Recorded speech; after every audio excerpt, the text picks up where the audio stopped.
कोई शहादत हुई साहब। क्या दिखाना चाहते हो? जनता को क्यों नहीं बताया गया कि फला तारीख को फला समय उस आतंकवादी को मृत्यु दंड दिया जाएगा?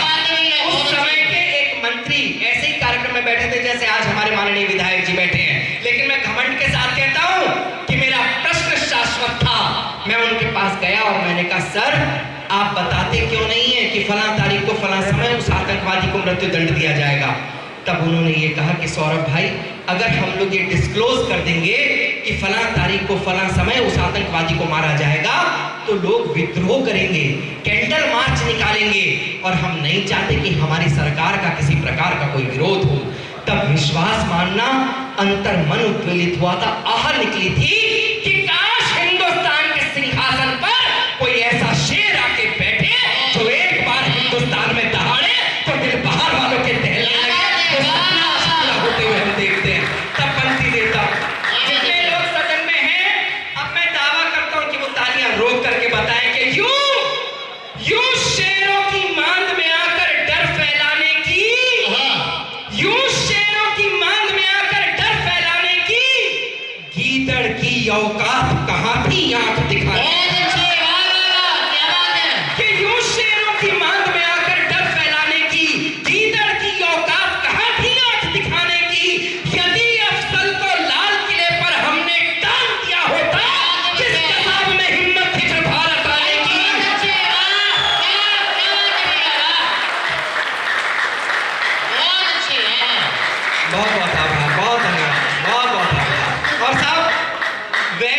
में जन्म लिया और हर वो व्यक्ति वैश्य है जो व्यापार करता है। मैं एक बात कहता हूं, अपन उस कुल से आते हैं जो पूरे के पूरे भारत का 33% टैक्स अदा करता है। क्या बात? आप लोगों के मन में भी साहब कहीं ये प्रश्न आता होगा कि हम जिस मेहनत से रुपया कमाते हैं, इन आतंकवादियों को दामाद बना करके क्यों रखा जाता है जेलों में? सर ये पीछे बाबूजी बैठे हैं, ये प्लीज मफलर आप उतार दीजिए। ये हाँ, मफलर में मैं किसी को देखता ऐसा लगता है धरने पर बैठा हुआ है।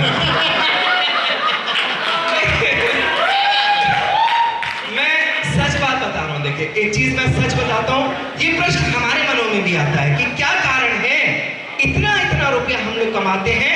9 आतंकवादियों को हमारी खाकी ने मुंबई कांड में वहीं पर खाक में मिला दिया था। केवल एक बचा था कसाब, और उसके ऊपर जितना धन आपका व्यय हुआ, ये साहब आपका मन जानता होगा कि कितना धन। ऐसा पूरे विश्व में कोई उदाहरण नहीं मिलता।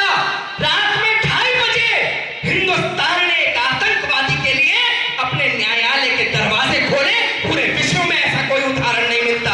लेकिन शर्म की बात है, शर्म की बात यह है कि आपके बहुत नजदीक दिल्ली के माननीय मुख्यमंत्री जी खड़े हुए उनके पक्ष में, और उन्होंने ये बात कही कि इनके भी परिवार वाले हैं, इनकी फांसी रोक दो, इनकी फांसी रोक दो। अपनी खांसी तो रुक नहीं रही थी, फांसी रोक दे साहब। अगर अंदर की ज्वाला कहीं आप लोगों के मन की ज्वाला छू गई हो, तो जितने हाथ अब तक मौन थे, मैं चाहता हूं कि उनकी खनक मुझ तक पहुंचे। मैं पंक्तियां पढ़ता हूं, सुनना कि पकड़ पकड़ कर जेल में डाले किस नीति के अंतर्गत, कि पकड़ पकड़ कर जेल में डाले किस नीति के अंतर्गत, हत्यारों की फांसी डाले किस नीति के अंतर्गत, कि हत्यारों की फांसी डाले किस नीति के अंतर्गत। भारत मां का तन घायल है, जिनके पहने दांतों से उन कुत्तों को घर में पाले किस नीति के अंतर्गत।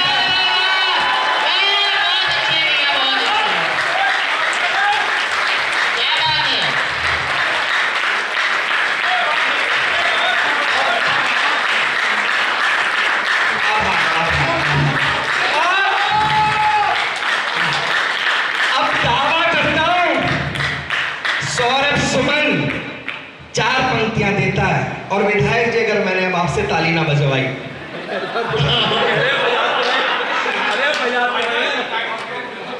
मैं एक बात कहता हूं, अब दावे के साथ कहता हूं कि अब तक जो हुआ, लेकिन अब तालियां ऐसा मैं मान ही नहीं सकता कि अब आप आप लोगों की ना आए। जो जड़ हो उसके सामने मुझसे 1100 रुपए डॉक्टर तरुण कुमार गर्ग की तरफ से आपके लिए और इस काव्य पाठ के लिए सम्मान स्वरूप। ये मेरे लिए बहुत बड़ी बात है। तरुण कुमार मैं एक बात कहता हूँ कि हमारे यहाँ इस तरीके की परंपरा नहीं है।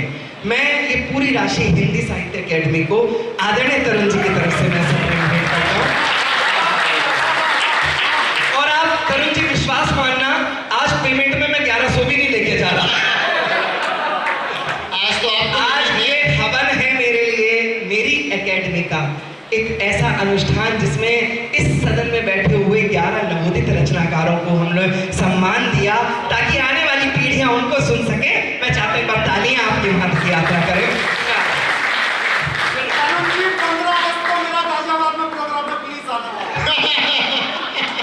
अब दावे के साथ पंक्तियां सुनाता हूं, अब सुनना। मैं साहब उत्तर प्रदेश से पूरे हिंदुस्तान में जाता हूं। आप लोग अधिकांश लोग वो हैं जो उत्तर प्रदेश से नाता रखते हैं। मैंने एक परिवर्तन महसूस किया। पहले जब हम लोग फिल्मों में, टॉकीज में फिल्में देखने जाते थे, तब वहां राष्ट्रगान बजा करता था। हम उसके सम्मान में खड़े होते थे राष्ट्रगान के। कुछ लोग हमारे सामने वहीं बैठकर हमारी खिल्ली उड़ाते थे। देखो राष्ट्रभक्त खड़े हो गए, देखो देशभक्त खड़े हो गए। गालियां सुनते थे हम लोग परिवारों के साथ, लेकिन मुंह नहीं खुलता था हमारा। आप सब लोग इस बात को जानते हैं कि आज ऐसा मुख्यमंत्री आपके प्रदेश में है जो ये कहता है कि किसी के बाप में हिम्मत हो तो मां भारती का अपमान करके बताए, घरों पर बुलडोजर चढ़ा देंगे, लेकिन ये सम्मान करना सिखा देंगे। ये परिवर्तन महसूस किया पूरे हिंदुस्तान में। मैं नहीं समझता कि इससे बड़ा कोई नासूर है। उस नासूर का उपचार सौरभ सुमन पड़ता है। ये तो साहब नरेंद्र मोदी हैं जिनके कारण उस घाटी में जहां पर केवल बम उगा करते थे, आज दोबारा से केसर उगने लगी। ये हम लोगों ने परिवर्तन किया। तब मैं पंक्तियां देता हूं और दावे के साथ कहता हूं कि अब जितने लोग हैं उनका समर्थन सौरभ को मिलेगा। मैं पंक्ति देता हूं। उस क्या कारण है कि वहां पर आए दिन हमारे हिंदुओं के रक्त बहाए जाते हैं। जिस दिन आप सब लोग जानते होंगे पूरे देश की राजनीति हमारे उत्तर प्रदेश में इकट्ठी हो गई थी लखीमपुर खीरी कांड में, पूरे देश की। कई तो मुख्यमंत्री आकर के रुदाली रुदन रो करके गए। उसके ठीक अगले दिन एक और बड़ी घटना घटी थी श्रीनगर में, जिसमें आतंकवादियों ने आइडेंटिटी कार्ड देख देखकर हिंदुओं के कलेजे में सुराख किए थे और पूरे हिंदुस्तान से एक भी आंसू नहीं बहा। तब सौरभ सुमन को लगा कि ये 4 पंक्तियां देनी चाहिए। मैं बहुत लंबा काव्य पाठ करता हूं, लेकिन क्योंकि मैं खुद अनुशासन में हूं आज और इन सबको काव्य पाठ करना है, इसलिए ये आखिरी 4 पंक्तियां मैं यहाँ पर दे करके अपना स्थान लेना चाहूंगा। 4 पंक्तियां देता और ये दावा है कि अब आप लोग पंक्तियां सुनिएगा। अनामिका इस बात से खुश है कि आज छोटा सुनाया कि राष्ट्रभक्ति के पृष्ठों से अब अंदर के क्रोध को आमंत्रित देता हूं। एक बार आने देना अपने चेहरे पर वो क्रोध कि राष्ट्रभक्ति के पृष्ठों से तुम नाम भले हटवा देना, राष्ट्रभक्ति के पृष्ठों से तुम नाम भले हटवा देना, मेरे जिस्म के टुकड़े चीलों कब्बों को